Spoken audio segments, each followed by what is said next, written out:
नाज़रीन, आज हमारे साथ मौजूद हैं कानून के एक्सपर्ट मौलाना नियाज़ अहमद फारूकी साहब, सीनियर एडवोकेट सुप्रीम कोर्ट और रुकन मजलिस आमला जमीयत उलमा हिंद। आइए आज हम इनसे जानते हैं एनआरसी के बारे में। तो सबसे पहला सवाल आपसे ये है कि एनआरसी क्या है? NRC national registration of Indian citizen, ये कौमी सतह पर एक रजिस्टर बनाया जाएगा जिसमें हिंदुस्तान के जितने भी शहरी हैं उनकी मालूमात दर्ज की जाएगी। अब ये सबसे पहला, इसके कई दर्जे हैं।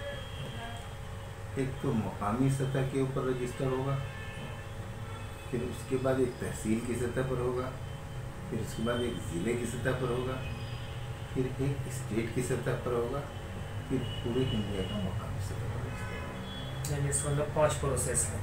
तो जो मकामी सतह पर जो इंफॉर्मेशन दर्ज की जाएगी, वो वहाँ से वो इंफॉर्मेशन जो है वो मरकज़ तक पहुँचेगी। तो उससे पता चलेगा कि ये आदमी हिंदुस्तान का शहरी है या नहीं है। ये तो आपने लीगल डेफिनेशन बतलाया, लेकिन आजकल एनआरसी के बारे में बहुत ज़्यादा चर्चा हो रही है, तो आम लोग इस एनआरसी से क्या समझ रहे हैं? देखिए, एनआरसी के बारे में जो सबसे ज़्यादा गलतफहमी है वो मोदी के इस बयान की वजह से है कि एनआरसी के बारे में तो कोई चर्चा ही नहीं हुई और एनआरसी कुछ नहीं है और अभी तक इसके बारे में कुछ मालूम नहीं है। ये बिल्कुल गलत बात है। ये जो एनपीआर होगा, उस एनपीआर का मकसद ही एनआरसी है। एक तरफ मोदी जी ये कह रहे हैं कि एनआरसी नहीं होगा, एनआरसी की चर्चा नहीं है, दूसरी तरफ अमित शाह ये कह रहे हैं कि एनआरसी होगा। तो दो बड़े नेताओं के गुफ्तगू में जो ये डिफरेंसेस हैं, आखिर हुकूमत इससे क्या छुपाना चाहेगी? ये हुकूमत से अलग बात ये समझने की है कि ये जो 3 चीज़ें हैं, एक सीएए है, एक एनआरसी है और एक एनपीआर है। इन तीनों का रिश्ता अगर हम नहीं समझेंगे तो हम इसी तरह से गुमराह होते रहेंगे। देखिए, एनपीआर जो है वो जरिया है किसी मकसद को हासिल करने का। एनपीआर से क्या मकसद हासिल किया जा रहा है कि उसकी मदद से एनआरसी बनाया जाएगा। एनआरसी मकसद हुआ, एनपीआर उसका जरिया बना। जो सीएए है वो उस मकसद को, जो कि जिसे हम एनआरसी कह रहे हैं, उस मकसद को हासिल करने में एक बहुत ही अहम उसका किरदार है। क्योंकि जब एनआरसी रजिस्टर में जब सब लोगों के नाम दर्ज किए जाएंगे तो उसमें से कुछ लोग ऐसे होंगे जो उसकी मालूमात के मुताबिक उनकी शरीयत साबित नहीं होगी, तो वो उससे अलग किए जाएंगे। अलग किए जाएंगे तो उसमें हिंदू भी होंगे, मुसलमान भी होंगे, और इनको तजुर्बा आसाम को बताता है कि ज़्यादातर हिंदू होंगे, क्योंकि जो यहाँ पर आए हैं बाहर से हिंदुस्तान में, तो ये बात बिल्कुल क्लियर है कि वो मुसलमान तो यहाँ आएंगे नहीं। ये तो हो सकता है कि मुसलमान यहाँ से भागे हों, लेकिन मुसलमान लौट के यहाँ पर आए उनकी बहुत थोड़ी तादाद होगी। ज़्यादातर आने वालों की तादाद हिंदू होगी। नाम लिया गया है सीए में, तो आखिर हुकूमत तो ने कुछ तो सोचा होगा कि इन 3 मुल्कों से ज़्यादा मुस्लिम्स आए होंगे और उन्हीं को निकालना है। अगर ऐसी बात है तो वो ये बात कहते क्यों नहीं है कि यहाँ से मुस्लिम ज़्यादा आए हैं? क्योंकि कहने से तो कुछ फ़र्क नहीं पड़ता। आसाम की मिसाल सामने है, तो उनको पता चल गया कि नहीं, आने वाले जो है बाहर से वो हिंदू ज़्यादा हैं, तो इसलिए उनको ऐसा करना पड़ा, वरना हिंदू पॉपुलेशन उनके खिलाफ हो जाएगी। अभी हम लोग इस मसले को समझने की कोशिश कर रहे हैं। बिल्कुल। तो एनआरसी के बारे में एक बहुत बड़ी गलतफहमी ये है कि इसके न रूल्स बने हैं, न इसके बारे में कोई चर्चा हुई है, न पार्लियामेंट में इसका कोई जिक्र हुआ है, और न इसके होने की कोई उम्मीद है। ये भ्रम पैदा किया, ये बिल्कुल गलत और झूठ है। सरासर मैं इसे साबित करूंगा उस कानून के जरिए जिस कानून के तहत इसे बनाया गया। तो आप कहना चाह रहे हैं कि इसमें पार्लियामेंट में भी तस्करा हुआ है और बड़े नेताओं ने भी इसका जिक्र किया? मैं ये कहना चाहता हूँ कि पार्लियामेंट ने बाकायदा इस पर कानून पास किया है। आप तस्करे की बात कर रहे हैं। देखिए, जो 2003 रूल्स हम कहते हैं एनआरसी का, वो ऑलरेडी पार्लियामेंट से पास किया गया है। ऐसा नहीं है कि वो जो है कोई छिपी हुई चीज़ है। ये वो सिटीजनशिप एक्ट 1955 है जो कि शायाशुदा है, ठीक है। इस एक्ट के तहत ये 2003 रूल्स भी इसके अंदर शामिल हैं, ये छपे हुए हैं। अब इनका इनकार करना कि साहब जो है वो छपे, वो उसके बारे में बात नहीं हुई है, ये तो बहुत ही। अब उसके बाद जो है एक गलतफहमी ये फैलाई है। एक बहुत बड़े कानूनी एक्सपर्ट को मैं देख रहा था कि वो बयान कर रहे थे कि इसमें गवर्नमेंट जो मरकजी हुकूमत है वो ऐसा कर भी सकती है और नहीं भी कर सकती है। इस तरह के ये बिल्कुल गलत बात है। बल्कि गवर्नमेंट के लिए ऐसा करना उस एक्ट में लिखा हुआ है कि लाजमी होगा। मैं इसको पढ़ता हूँ आपको तो आपको समझ में आएगा। देखिए, ये citizenship registration of citizen and issue of national identity card rule 2003 है। इसकी सब क्लास 3, ये क्लास 3 है। ये कहती है कि registrar general of India shall establish and maintain, यानी रजिस्ट्रार जनरल ऑफ इंडिया के ऊपर फर्ज होगा कि वो national register of Indian citizen बनाए। बाकायदा उसको हुक्म दिया गया है। बहरहाल जो लोग ये कह रहे हैं कि हुकूमत कर सकती है, नहीं भी कर सकती है, ये बात झूठ है। इसको इनको करना ही पड़ेगा इस कानून के तहत, ठीक है। जब इसको करेंगे तो इसके बाद इसके अंदर जितनी क्लासेस दी हुई हैं इसी में लिखा हुआ है कि उनको कौन कौन सी मालूमात चाहिए होंगी, ठीक है। अगर आपको पूरी मालूमात चाहिए तो मुझे पूरी मालूमात बताने दीजिएगा, बीच में इसमें रुकावट नहीं। बिल्कुल बताइए कि इसमें जो लिखा हुआ है ये देख लीजिए।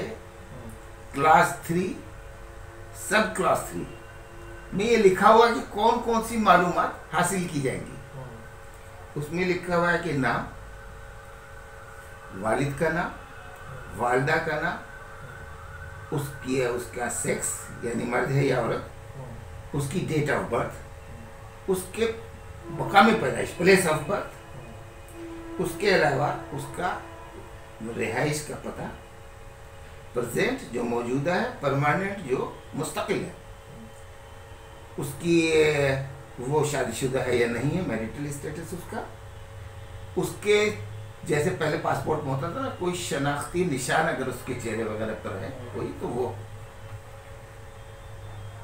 सिटीजन रजिस्ट्रेशन की डेट क्या है, यानी उस रजिस्ट्रेशन में जब वो मकामी रजिस्टर में जब उसका नाम आया तो किस तारीख को आया, सीरियल नंबर क्या है उसका, और उसका नेशनल आइडेंटिटी नंबर क्या है। क्या ये इतनी इंफॉर्मेशन जो है वो रजिस्टर में एनआरसी में होंगी। इन मालूमात को हासिल करने के लिए एनपीआर की ज़रूरत है कि एनपीआर के रजिस्टर से ये मालूमात इसमें ट्रांसफ़र होंगी। अब अगर इन मालूमात को सप्लाई करने में कहीं कोई कमी है या जिसको जो मकामी रजिस्ट्रार है वो इससे मुतमईन नहीं है तो वो आपकी शहरियत को मशकूक करार दे सकता है। अब उसके बाद आगे के पूरे प्रोसीजर इसमें मशकूक करार देने के क्या नताइज निकलेंगे और उसको कैसे क्या क्या उसके बाद करना पड़ेगा, वो सब कुछ इसमें बिल्कुल पूरी तरह तफसील के साथ बयान किया गया है। इसलिए ये कहना कि साहब इसके बारे में कोई चर्चा नहीं हुई है, मतलब ये तो सीधे सीधे आदमी रूज होगा। जैसा कि भी आपने बिल्कुल कोड करके बतला दिया कि क्लॉज 3 में है ये सारी चीज़ें इन्होंने मेंशन कर रखी है, तो आखिर ये लोग झूठ क्यों बोल रहे हैं, झूठ से क्या छुपाना चाह रहे हैं आवाम से?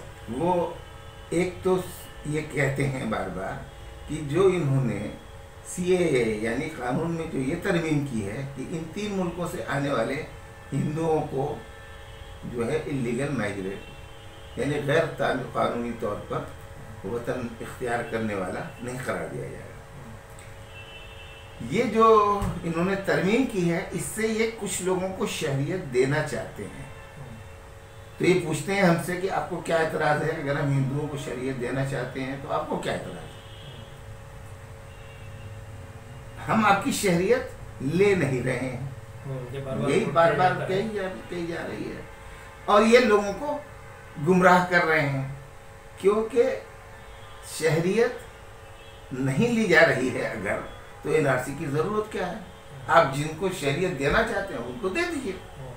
जो ये रजिस्टर में इतने सारे लोगों का जो डेटा जमा किया जा रहा है, तो ये बात तो समझ में नहीं आती है कि एक शहर में एक चोर को पकड़ने के लिए शहर की तमाम आबादी ये साबित करे कि मैं चोर नहीं हूँ। तो इसी से जुड़ा हुआ हमारा अगला सवाल यही होता है कि आखिर इससे हुकूमत को क्या फ़ायदा होगा या आवाम को क्या फ़ायदा होगा इससे, अगर ये शहरियत से? इससे फ़ायदा उनको सबसे बड़ा ये होगा कि जिसको चाहेंगे वो उनकी शहरियत में कोई शक शुबा करार देकर, और उनको सबसे पहला तो ये है कि वोटिंग राइट से उनको महरूम कर दिया जाएगा कि रहना चाहते हैं तो हमारे रहम करम पे रहिए, लेकिन वोट मत करिए।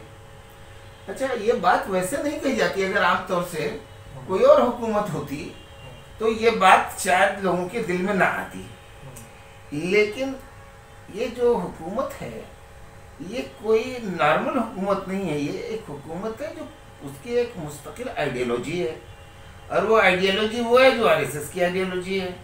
वो आइडियोलॉजी ये है कि ये लोगों का ये यकीन है और ये ऐसा कहते हैं और ऐसा मानते हैं कि ये कुछ मज़हब के मानने वाले लोग जो हैं वो हिंदुस्तानी नहीं, ये बाहर से आए हुए मज़हब हैं, और यहाँ के मकामी जो लोग हैं वो उनका जो है वो एक मखसूस मज़हब के मानने वाले लोग यहाँ के असली बाशिंदे हैं। तो असली बाशिंदे और नकली बाशिंदे की फ़लसफ़ा जो है इस हुकूमत का फ़लसफ़ा है, उनका नज़रिया है, और जो ये इक़दाम कर रहे हैं वो उस फ़लसफ़े से बिल्कुल मुताबिकत रखता है कि ये कुछ लोगों को ये कहते हैं ये हमारे असली बाशिंदे हैं, कुछ लोग कहते हैं ये हमारे नकली बाशिंदे हैं।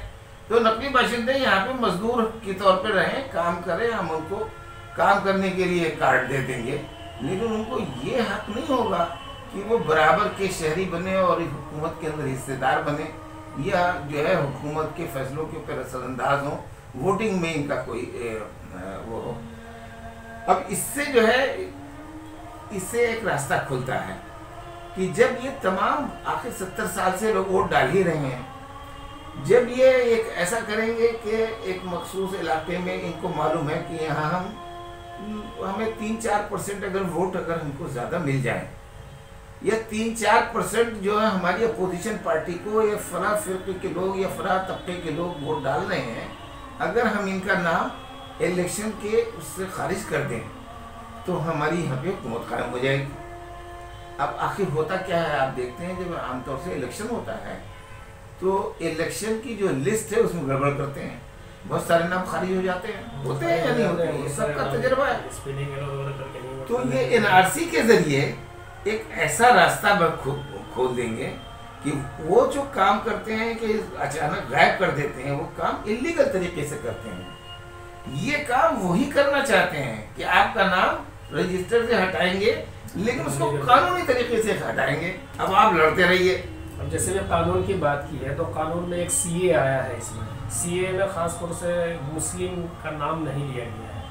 तो क्या जब एनआरसी होगी तो इससे सिर्फ मुस्लिम कम्युनिटी के लोग परेशान होंगे और मुस्लिम कम्युनिटी के लोग शरीयत से महरूम होंगे, या दूसरे फिरके या दूसरे मसलक के लोग भी इस ज़द में आ सकते हैं? देखिए, अलग अलग वो है ये बात कि सबको सबकी मर्दमशुमारी होगी, ये बात कि सबको डॉक्यूमेंट सबमिट करने पड़ेंगे, इसमें तो जो है सबकी बराबर की परेशानी है। लेकिन दूसरे जो हिंदू जिन्हें ये कह रहे हैं उनको ये सहूलत इन्होंने ये दे दी कि अगर आपके कागजात मुकम्मल नहीं है और उसकी शरीयत के बिना पर आपकी शरीयत में कोई शक पैदा किया जा रहा है, तो आप ये कह सकते हैं कि मैं तो बाहर से आया हूँ, मैं तो आया हूँ बांग्लादेश से या पाकिस्तान से या फिर से, और मैं हिंदू हूँ।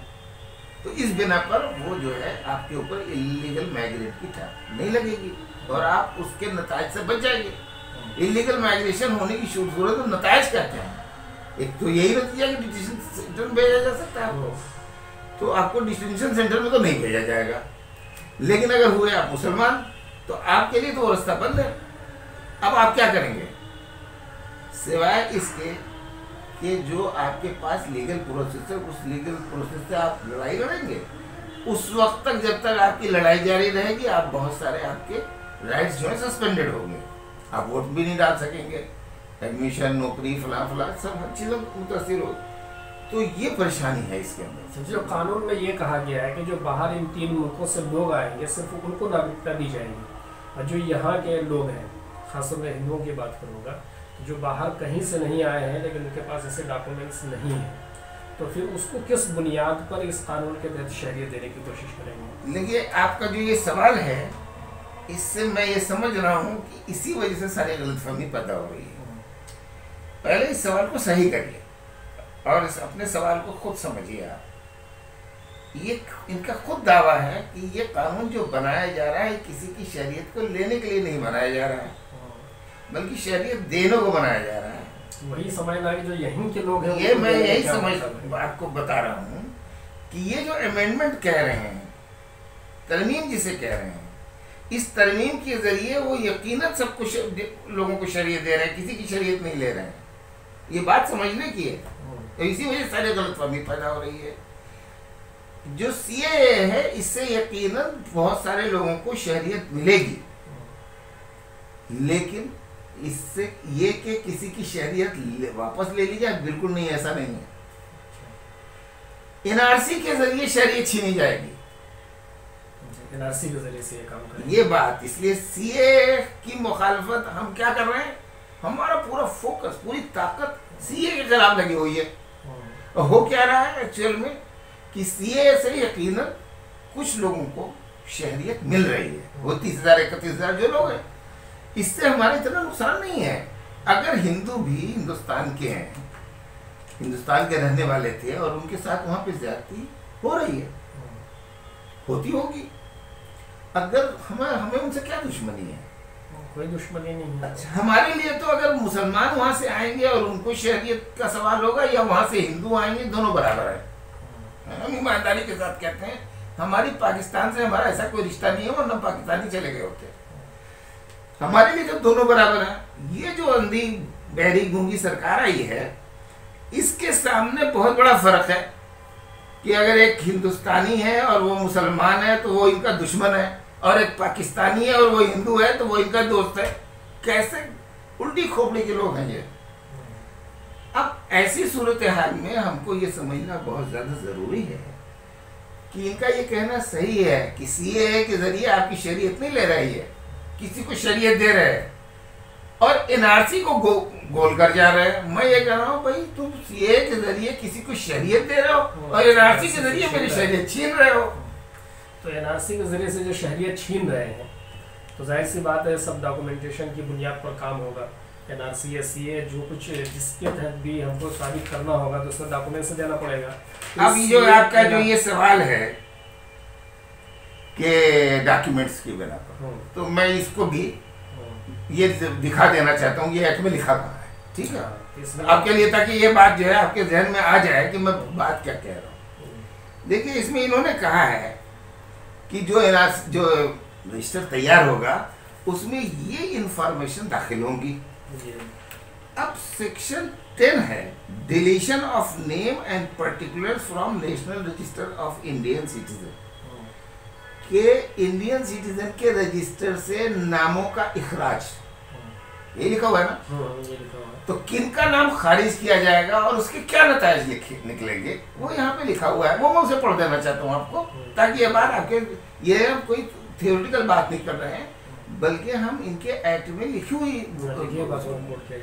अब इसमें ये देखिए कि नंबर 1, किसी की मौत हो गई है तो उसका नाम काट दिया जाएगा। Number 2, the person ceasing to be an, वो किसी वजह से हिंदुस्तान की शरीयत को तर्क करके दूसरे मुल्क की शरीयत इख्तियार कर लेता है तो उसका नाम भी काट दिया जाएगा। तीसरा ये है, revocation of Indian citizenship under section 9, किसी और बिना पर अगर उसकी इंडियन सिटीजनशिप खत्म होती है तो उसका नाम काट दिया जाएगा। चौथे में वो बात कही जा रही है जो मेरा और आपका सबसे बड़ा डर है और जिसके लिए हम ये सब सारा इंटरव्यू कर रहे हैं, the particulars provided by the individual or the family found to be incorrect यानी वो तफसीलात जो उस खास शख्स ने अपने बारे में दी हैं या उसकी फैमिली ने उसके बारे में दी हैं, अगर वो गलत निकलती है, फाउंड टू बी इनकरेक्ट, अगर वो दुरुस्त नहीं है, सब्सिक्वेंटली बाद में, thereby affecting the citizenship status of the person, जिसकी वजह से उसकी जो स्टेटस है सिटीजनशिप का वो मुतासिर होता है। यानी ये जो 12 इंफॉर्मेशन थी, अगर इसमें कोई गलती निकलती है, अब आपका नाम मोहम्मद यासीन है और YASIN आपने लिखवा रखा है, ठीक है, और आपने जो डॉक्यूमेंट्स आपके थे उसमें YASEEN लिखा हुआ है, तो इंफॉर्मेशन गलत हो गई ना। इस बेसिस पर भी आपका रजिस्ट्रेशन कैंसिल हो सकता है। अब आप सिटीजनशिप आपकी डाउटफुल हो गई। अब उसके बाद क्या क्या नतायज निकलेंगे ये बयान। इसी तरीके से बाप के नाम में कोई गलती निकल आई, लोग खाली इसी के पीछे पड़े हुए हैं कि भाई बाप की वो तारीख पैदाइश कहाँ ले आए और बाप का फलाना कहाँ से ले आए। अरे भाई वो सब कुछ नहीं, अगर बाप के नाम के अंदर भी स्पेलिंग वो थोड़ी सी भी वो हो गई, उल्टी सीधी हो गई, तो ये गड़बड़ हो गया। अब किसी के बाप का नाम जो है वो शेख मोहम्मद था, पुकारे जाते थे शेखू शेखू, अब डॉक्यूमेंट में शेखू लिखा हुआ है, आपने शेख मोहम्मद लिखवा दिया। अपने बाप का तो हर कोई एहतराम करता है, अब कौन अपने बाप को कन्नू लिखवाएगा, हालांकि नाम उनका जो था वो कुछ और था। तो ऐसी बातें हैं। अब उनकी बिना पर जो उसकी शरीयत मशकूक हो गई, माँ के नाम के अंदर तो गड़बड़ होती है, सभी लोगों के साथ परेशानी है, तो डेट ऑफ बर्थ भी मालूम है। तो ये चीज़ें जो है अगर इनमें गलती निकलेगी तो देखिए यहाँ पे मैंने आपको पढ़ के सुनाया कि ये लिखा हुआ है। की बात आई है तो इसमें कुछ ऐसा लिखा गया है कि कौन कौन से डॉक्यूमेंट्स वैलिड होंगे जिनको देने की बुनियाद पर NRC की फहरिस्त में नाम आएगा और जिनको पेश करने से कोई फायदा नहीं होगा। मैंने आपसे पहले अर्ज किया कि NRC NPR की बेसिस पे बनाया जाएगा। NPR में कौन कौन से डॉक्यूमेंट माने जाएंगे, आप ही ने मेरा एक तफसीली इंटरव्यू लिया और उन्होंने तफसील से बयान किया है कि उसमें कौन कौन से डॉक्यूमेंट लगेंगे।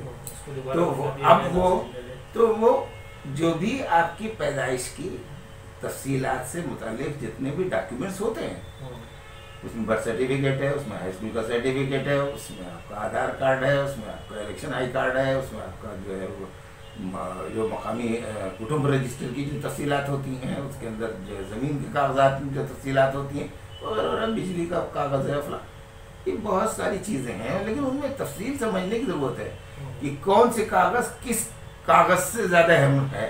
अब किसी के बर्थ सर्टिफिकेट में अगर कोई तफसील दर्ज है तो वो तफसील जो है ज़्यादा रिलायबल है बनिस्बत उसके कि जो उसके आधार कार्ड में दर्ज है। तो बर्थ सर्टिफिकेट सबसे इम्पोर्टेंट प्रायोरिटी बर्थ सर्टिफिकेट की है। कुछ लोग इसमें कहते हैं कि नहीं ये सब कागजात नहीं माने जाएंगे और जो बंसा वाली जो ज़मीन के कागजात होते हैं सिर्फ वही वैलिड होंगे। भाई मैं तो मैं लोग क्या कहते हैं, कुछ लोग कहते हैं मुझे इससे मतलब नहीं है, मेरे तो सामने कानून की किताब मौजूद है और मैं उसमें पढ़ता हूँ और मुझे न तो सियासत नज़र आती है और न मुझे वो नज़र आती है। इस किताब में जो लिखा हुआ है, जो गवर्नमेंट का एक्ट है, जो सुप्रीम कोर्ट और हाई कोर्ट के अंदर मैं दिन रात जिससे जूझता हूँ, वो मैं उसे देखता हूँ। हमारे कागजाती की बुनियाद पर अगला सवाल ये है कि बहुत सारे इलाके भारत में ऐसे हैं जहाँ साल सैलाब आ जाता है, उनके मकान कागजात सब बह जाते हैं और वो खालिस इंडियन है, उनके आबा व अजदाद सब यहीं के थे, यहीं के असली बाशिंदे हैं। तो जब कागज़ की बुनियाद पर आप NRC में सबूत शहरियत के लिए लाजिम करार दिए हैं, तो ये लोग आखिर अपनी शहरियत को कैसे साबित करेंगे? मेरे भाई इस बात को समझिए, ये सब पॉलिटिकल लोगों की गुमराह करने वाली बातें हैं। अगर हमारे आर्गूमेंट सही हो और हमारी इत्तलात सही हो तो गालिबन हमें गवर्नमेंट को चुप कराने में और उन जिस तरीके से ये बढ़ चढ़ के बोलते हैं और गलत गलत बातें करते हैं, तो इस वजह से कि वो जानते हैं कि हमारे पास मालूमात नहीं है। भाई अगर सैलाब आएगा तो आपके कागज़ खो जाएंगे, लेकिन ये एक शख्स की मालूमात जो है वो, अब मेरा हाई स्कूल का सर्टिफिकेट है और मैं ऐसे इलाके में रहता हूँ, यहाँ सैलाब आया बह गया, तो क्या यूनिवर्सिटी का भी रिकॉर्ड बह गया? जिस बोर्ड को मैंने इम्तहान दिया तो वो भी बह गया। इसी तरीके से मैं अगर मेरा बर्थ सर्टिफिकेट खो गया, लेकिन जो बर्थ एंड डेथ का जो ऑफिस है वहाँ भी खो गया, क्या बैठा उसको दोबारा हासिल करने में परेशानी। तो ये बात आपकी लड़ाई इसी बात की लड़ी जा रही है कि इन डॉक्यूमेंट्स को हासिल करने का जो तरीका है उसमें जितना करप्शन है उसमें जो परेशानियां हैं सरकार को सबसे पहले उसे एड्रेस करना चाहिए। अब दिल्ली सरकार ने किया पिछली मरतबा कि साहब बहुत सारे डॉक्यूमेंट्स के लिए आप ऑनलाइन हासिल कर सकते हैं। क्यों किया? ताकि ये जो करप्शन है जो उसमें आपको दौड़ाया जाता है पैसा, इसी तरीके से ये सब करने के बजाय अगर वो ये कर दें कि साहब आपका पूरा बर्थ रजिस्टर जो है सबका ऑनलाइन मौजूद है और वो सेकेंड्स में आप ले सकते हैं, कोई प्रॉब्लम नहीं है, वो सब लोग अपना हासिल करेंगे। अब किसी का अगर कोई पासपोर्ट खो गया और बारिश में बह गया तो इसका क्या मतलब है? ये गवर्नमेंट का जो पासपोर्ट का रिकॉर्ड था तो पासपोर्ट ऑफिस पर गया दोबारा निकल जाता है। एग्जैक्टली। लेकिन ये कि जो दोबारा निकलने का जो प्रोसेस है आप उसे शफाफ बनाइए, उसमें किसी से रिश्वत की गुंजाइश ना हो और आप उसे आसान बनाइए, तो फिर मेरा ख्याल है कि ये प्रॉब्लम नहीं आएगी। तो उस मसले को तो ना वो एड्रेस करेंगे ना हम एड्रेस करेंगे। जैसा कि अभी इससे पहले आपने कहा और एक तो पिछले एपिसोड में भी आपने पूरे डॉक्यूमेंट के हवाले से बतलाया था कि NPR जो है ये दरअसल NRC के पहला स्टेप है, और अभी NRC के बारे में आपने ये साबित किया कि दरअसल ये शहरियों को परेशान करने का एक जरिया है, इसकी कोई ज़रूरत नहीं थी। तो NPR होने वाला है, तो क्या NPR की मुखालफत करनी चाहिए लोगों को? देखिए, इस बिना पर कि इस गवर्नमेंट के न तो इनका इरादा सही है, न इनकी नीयत सही है, न इनका मकसद सही है, न इनकी मंजिल सही है।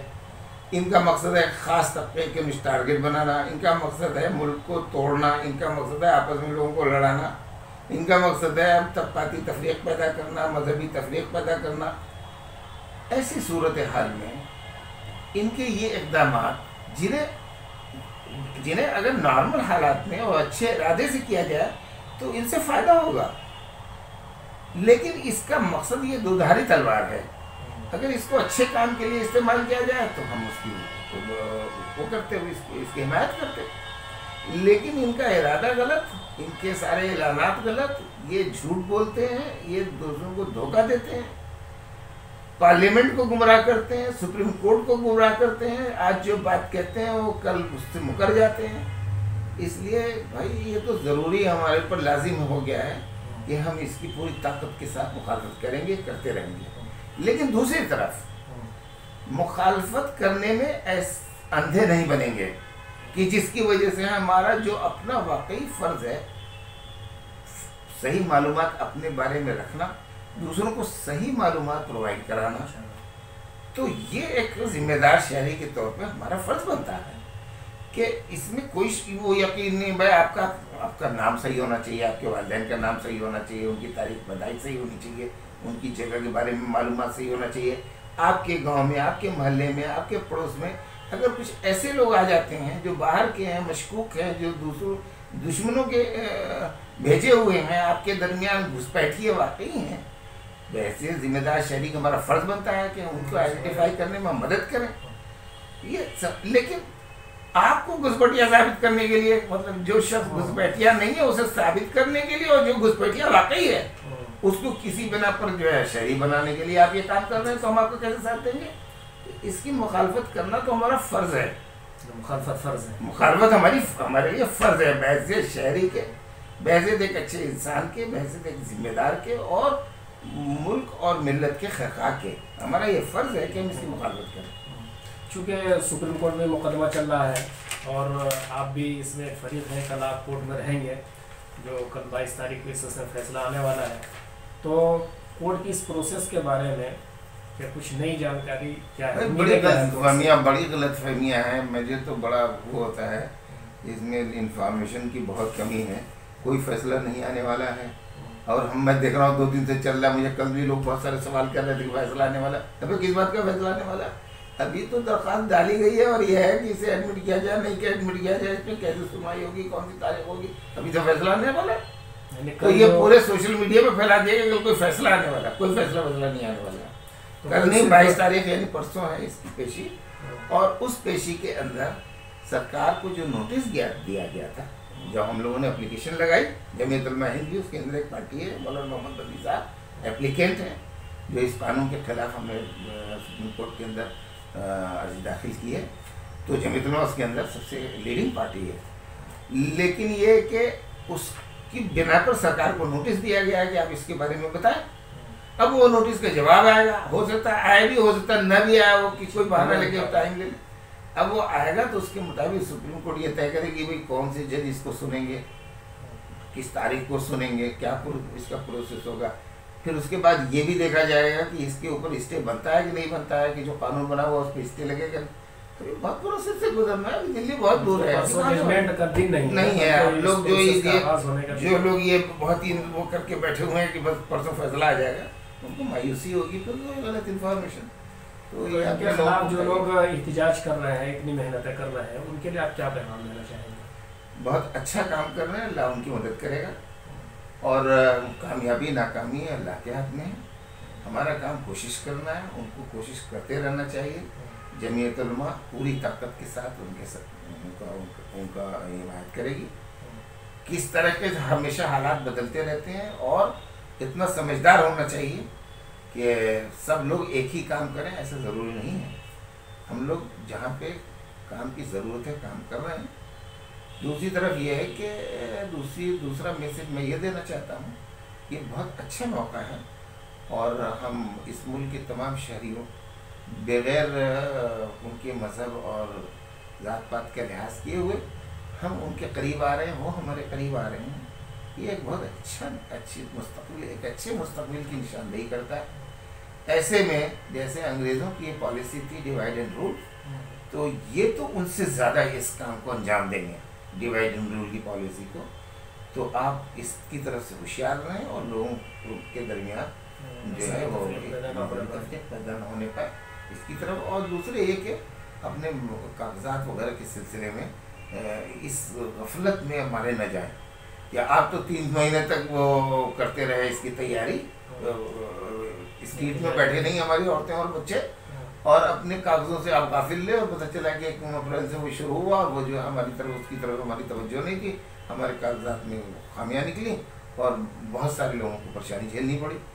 तो इस चीज़ की तरफ हम बार बार लोगों की तवज्जो दिलाना चाहते हैं कि इसकी ज़रूर मुखालफत होनी चाहिए, पूरी ताकत के साथ मुखालफत होनी चाहिए, लेकिन अपनी तैयारी में और अपने बच्चों के मुस्तकबिल के बारे में संजीदगी के साथ तो आपको जो इक़दाम की ज़रूरत है वो ज़रूर करें। इस सिलसिले में जो भी जमीयत उलमा से, जहाँ भी जमीयत उलमा की शाखाएँ पूरे मुल्क में अल्हम्दुलिल्लाह फैली हुई हैं, उनसे आपको अगर मदद की ज़रूरत है तो आपकी तो क्या तरीका है। आज के एपिसोड में बस इतना ही।